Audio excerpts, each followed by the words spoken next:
दोस्तों, भगवान राम को भारत का आदर्श पुरुष माना जाता है और इसीलिए उनकी जीवनी अलग अलग काल खंडों में अलग अलग भाषाओं में लिखी गई है। कहा भी जाता है, नाना भांति राम अवतारा, रामायण सत कोटि अपारा, जिसका अर्थ है अनेकों प्रकार से भगवान राम का अवतार हुआ है और 100 करोड़ रामायण है।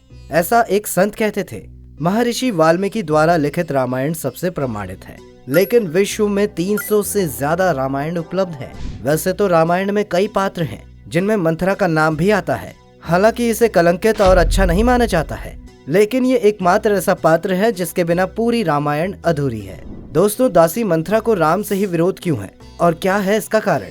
जबकि पशु पक्षी, जड़ चेतन, वृक्ष आदि तक राम के प्रेमी हैं, तो इसे जानने के लिए हमें मंथरा के पिछले जन्म को जानना होगा। मंथरा अपने पूर्व जन्म में कौन थी कि वह इस जन्म में प्रभु राम को वनवास जाने के लिए मजबूर करती है? आखिर क्यों करती थी मंथरा राम से वैर? पूर्व जन्म में मंथरा और भगवान विष्णु के बीच युद्ध क्यों हुआ था? किस कारण मंथरा कुबड़ी और कुरूप थी? दोस्तों, कुछ कथाओं के अनुसार मंथरा अपने पूर्व जन्म में दुंदुम्ब नामक गंधर्व कन्या थी।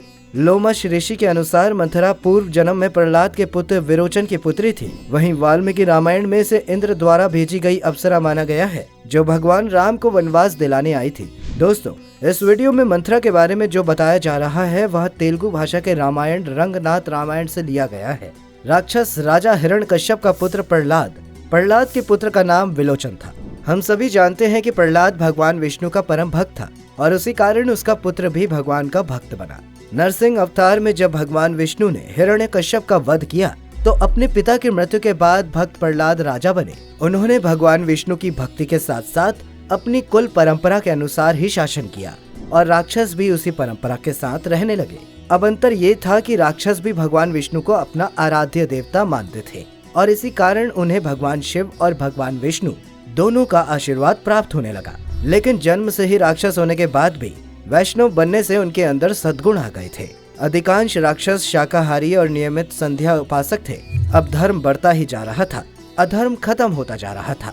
जब भक्त प्रहलाद बूढ़ा हो गया तो उसने अपने पुत्र विरोचन को राजा बना दिया और स्वयं संन्यास ले लिया और पूरी तरह से भगवान की भक्ति में लीन हो गया। दोस्तों, अब यहीं से शुरू होती है कहानी मंथरा की और यह वीडियो मंथरा पर ही आधारित है। मंथरा राजा दशरथ की सबसे प्रिय और सुंदर रानी केकई की दासी थी, जिसे विवाह के बाद उनके पिता ने उन्हें दहेज में दिया था। रानी केकई की भी वो अत्यधिक प्रिय दासी थी। बताया जाता है कि केकई को बचपन से मंथरा ने ही पाला पोसा और उनका ख्याल रखा था, इसीलिए उन्हें वो अपनी बेटी समान मानती थी और एक तरह से उनकी धाय माता भी थी। इसी कारण से भगवान श्री राम मंथरा को कभी नानी तो कभी माता भी कहा करते थे। इसके बाद भी आखिर क्यों करती थी मंथरा राम से वैर? दोस्तों, मंथरा पूर्व जन्म में कौन थी और उसने ऐसा कौन सा पुण्य किया था जिससे भगवान शिव सहित सभी देवताओं, परम ब्रह्मा स्वरूप भगवान श्री राम और अंश अवतार लक्ष्मण, भरत और शत्रुघ्न जी की बाल लीलाओं को भी उसने देखा और उनका पालन पोषण किया। भगवान श्री राम को वन भेजना और इस त्रेता युग में सभी राक्षसों का संहार कराने में सहायक बनी थी। यदि वो ऐसा न करती तो प्रभु श्री राम को वनवास न होता और दुष्ट राक्षसों का संहार भी न होता। अर्थात ईश्वर जो भी करता है वो किसी न किसी बहाने से और किसी से करवाता है। दोस्तों, जब भक्त प्रहलाद ने अपने पुत्र विरोचन को राजा बनाया तो विरोचन एक कुशल शासक की तरह शासन करने लगा। हर दिन सुबह स्नान ध्यान करके जो भी उनके पास आता वो उसकी इच्छा पूरी कर देते थे और फिर इसके बाद ही अन्न जल ग्रहण करते थे। देखा जाए तो उनके राज्य में उनकी प्रजा दुखी नहीं थी। तभी एक दिन महाराज विरोचन दिग्विजय के लिए अपने राज्य से निकले और पृथ्वी लोक सहित स्वर्ग पर भी विजय प्राप्त कर वहां से इंद्र को निकाल दिया। स्वर्ग छिन जाने के बाद देवराज इंद्र भगवान विष्णु के पास आते हैं और उनसे बोलते हैं, हे प्रभु, मेरी रक्षा कीजिए। तब भगवान विष्णु ने इंद्र से कहा कि हे देवराज, एक धर्मपरायण राजा जिसने आज तक कोई पाप ना किया हो, तो आप ही बताइए देवराज, मैं उस धर्मात्मा राजा को कैसे मार सकता हूँ। लेकिन इसके बाद भगवान विष्णु ने उन्हें एक उपाय भी बताया और कहा, हे देवराज इंद्र, राजा विरोचन प्रातः काल दान करते हैं और उनके द्वार से कोई भी याचक खाली हाथ नहीं जाता।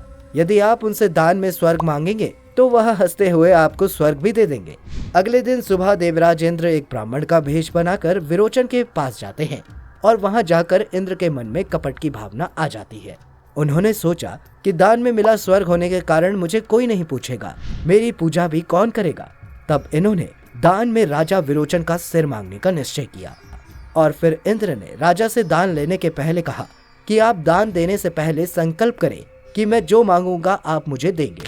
राजा ने हंसते हुए संकल्प ले लिया और कहा, आप जो भी मांगेंगे मैं दूंगा। तभी इंद्र ने कहा कि मुझे आपका सिर दान में चाहिए। राजा विरोचन अपने वचन से बंधे हुए थे। तब विरोचन उनसे कहते हैं, आप भले ही ब्राह्मण ना हो लेकिन अपनी पहचान जरूर बताएं। इंद्र अपना परिचय देने से डर रहे थे।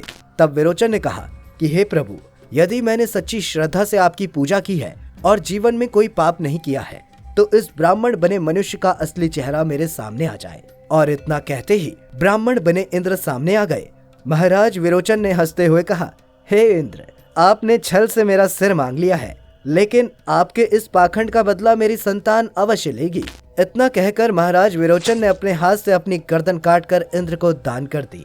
इस बात का पता जब इनके पुत्र बलि और पुत्री विलोचना को हुई तो दोनों विलाप करने लगे। ये वही अत्यंत पराक्रमी और अजय बलि है जिसने अपने बल से स्वर्ग लोक, भूलोक तथा पाताल लोक का स्वामी बन बैठा। वामन रूप में ब्राह्मण वेशधारी विष्णु ने 3 पग भूमि दान में मांगी और संकल्प पूरा होते ही विशाल रूप धारण कर प्रथम 2 पगों में पृथ्वी और स्वर्ग को नाप लिया और शेष दान के लिए बलि ने अपना मस्तक नपवा दिया। दूसरी संतान विलोचना उनकी पुत्री थी। दोनों अंतर्नाद करते हुए, रोते हुए, बिलखते हुए वहां आए। बूढ़े भक्त प्रहलाद और पुत्र बलि और पुत्री विलोचना के प्रार्थना करने के बाद भी इंद्र ने विरोचन का सिर नहीं दिया, जिससे उनका बिना सिर के ही दाह संस्कार करना पड़ा। इसके बाद बलि और विलोचना ने स्वर्ग पर आक्रमण कर दिया और नागपाश से वर्षा कर दी और सभी देवताओं को बंदी बना लिया। बलि ने पिता का सिर लेकर युद्ध रोक दिया, लेकिन विलोचना ने सभी देवताओं को जीवित न छोड़ने की जिद पर अड़ गई। सर्पों के विष से भी सभी देवता त्राही त्राही कर रहे थे। तभी अदिति ने हाथ जोड़कर भगवान विष्णु की आराधना की और भगवान विष्णु वहां प्रकट हो गए और विलोचना से देवताओं को छोड़ने का आग्रह किया। विलोचना ने अपने बल के घमंड में भगवान विष्णु का निरादर कर दिया और भगवान विष्णु को अपशब्द कहने तथा श्राप देने लगी। गरुड़ को नागपाश को समाप्त करने का आदेश दिया। अब एक साथ वहां हजारों की संख्या में गरुड़ प्रकट हुए और एक एक करके उन्होंने सभी सांपों को खाना शुरू कर दिया और देवताओं की जान बच गई। तभी विलोचना ने तलवार से गरुड़ पर आक्रमण भी कर दिया।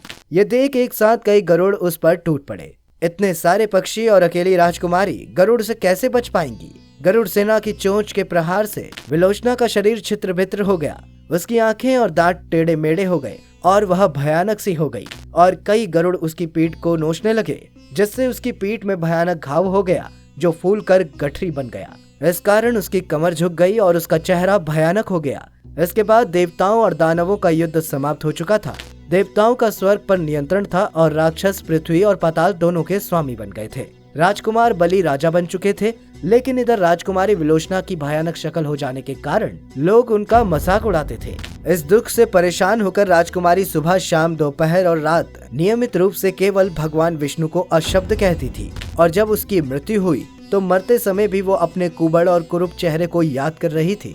दोस्तों, इसका स्पष्ट वर्णन हमारे धर्म ग्रंथों, पुराणों, उपनिषदों और वेदों में भी किया गया है और इस बात का प्रमाण भी है कि मनुष्य की मृत्यु के समय उसकी याद में जो भी होता है और जब उसे नया जन्म मिलता है तो वो वैसा ही बन जाता है। और यही कारण है कि राजकुमारी की स्मृति उसके कुबड़ शरीर और कुरूप चेहरे में थी। इस कारण उसका पुनर्जन्म उसी तरह ही हुआ। भगवान श्री कृष्ण ने गीता में कहा है कि मृत्यु के समय जिस व्यक्ति की स्मृति जिस स्थान पर रहती है, यदि वो भगवान को याद करता है तो उसे मोक्ष की प्राप्ति होती है, और यदि उसके बच्चों में स्मृति है तो उसे मनुष्य का शरीर ना मिलकर कुत्ते, बिल्ली और जानवरों का शरीर मिलता है।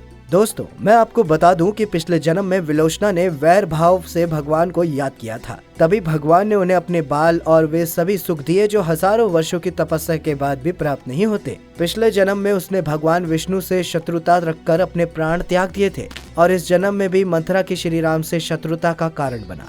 प्रभु श्री राम को वन भेजने के बाद जब भरत राजा बनने से इनकार कर देते हैं, तब एक दिन मंथरा राम को वन से वापस लाने के लिए वन में जाती है और राम को समझाने की पूरी कोशिश करती है कि उसे वापस आ जाना चाहिए।